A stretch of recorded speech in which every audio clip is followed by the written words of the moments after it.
Ce que vous voyez, c'est le Journal de Montréal, Journal de Québec aujourd'hui. Tout un dossier sur ces dentistes qui font souffrir de plus en plus de plaintes de patients concernant les traitements, mais aussi les honoraires au Québec. J'en parle avec le journaliste, justement, qui est derrière ce dossier dans le journal, Hugo Duchesne, qui est avec nous. Bonjour. Bonjour, Cindy. Qu'est-ce que vous avez appris exactement? D'une part, une hausse importante du nombre de plaintes. Là.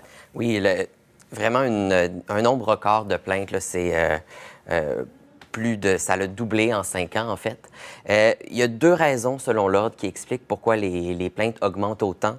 Dans un premier temps, il y a les cas très médiatisés de quelques dentistes ces dernières années qui ont additionné des dizaines de plaintes disciplinaires contre eux, que l'Ordre a même tenté est allé jusqu'à essayer de les radier provisoirement dans sa mission de protéger le public.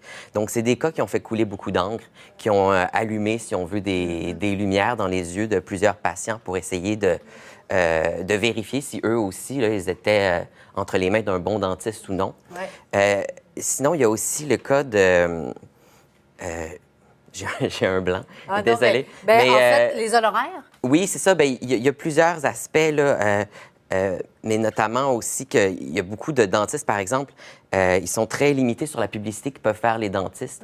Ils ne peuvent pas faire des témoignages sur Facebook. Et des fois, quand un dentiste va se faire coincer, si on veut, par son ordre, bien, il va à son tour dénoncer plusieurs collègues, ce qui augmente les plaintes. Un aspect que je voulais vous dire, que j'oubliais, c'était que aussi on pense, du moins au niveau de l'ordre, que les gens sont beaucoup plus éduqués, mieux informés, et donc ils vont pas hésiter à demander l'avis d'un deuxième dentiste. Là. Si des fois ils ont des doutes, peut-être, puis vraiment c'est privilégié là, avant de se lancer dans, justement, comme vous dites, les honoraires, des longs traitements, des traitements très coûteux.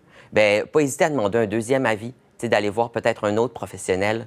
Puis c'est dans ces cas-là, justement, que des fois, ils vont voir que peut-être que certains traitements qui étaient proposés n'étaient pas nécessaires ou pouvaient être faits autrement ou faits par un spécialiste qui s'y connaît peut-être mieux Il y a dans ces cas-là. quelques histoires d'horreur qui sont détaillées, Hugo, aussi? Oui, tout à fait. C'est ça. Un des aspects, notamment, qui est abordé dans le dossier, Cindy, c'est les dentistes généralistes. Il y a des dentistes généralistes puis il y a des dentistes spécialistes.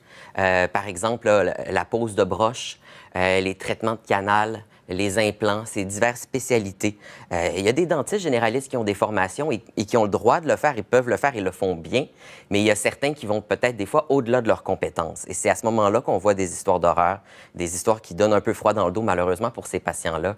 Il y a les plaintes, comme on a mentionné, à l'ordre, en discipline pour les dentistes, mais il y a de plus en plus de gens aussi qui doivent se tourner vers les petites créances, parce qu'à ce moment-là, lorsqu'il est une question monétaire, financière, qu'on veut se faire rembourser, par exemple, pour des traitements qu'on juge inadéquats ou qui n'ont pas fonctionné, bien, c'est vers les petites créances qu'il faut se tourner. Et ça, on en voit beaucoup aussi, énormément. Donc, on fait comment, comme consommateur, comme client, patient, pour se protéger? Bien, c'est d'aller voir un deuxième avis. C'est ce que conseille vraiment l'Ordre et l'Association des dentistes spécialistes, de ne pas hésiter, justement. Avant de se lancer dans quelque chose, comme je l'ai dit, coûteux, qui peut être long, on est mieux de mettre toutes les chances de son côté, comme on dit.